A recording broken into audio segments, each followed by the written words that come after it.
Hello friends, in this video I'll show you how to count the words in Google Docs. Like and subscribe, support the channel, let's get started.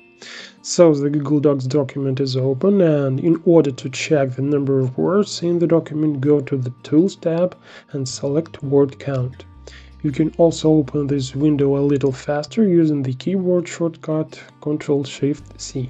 This window shows the number of pages, words, characters, and the number of characters without spaces.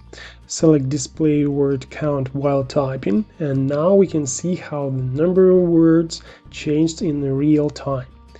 It's important to know that word count applies to everything written in your document except headers, footers, and footnotes. If you need to count the number of words in a certain part of the document, then select any text fragment and look at the counter. That's all I wanted to say. Now you know a little more. Thanks for watching.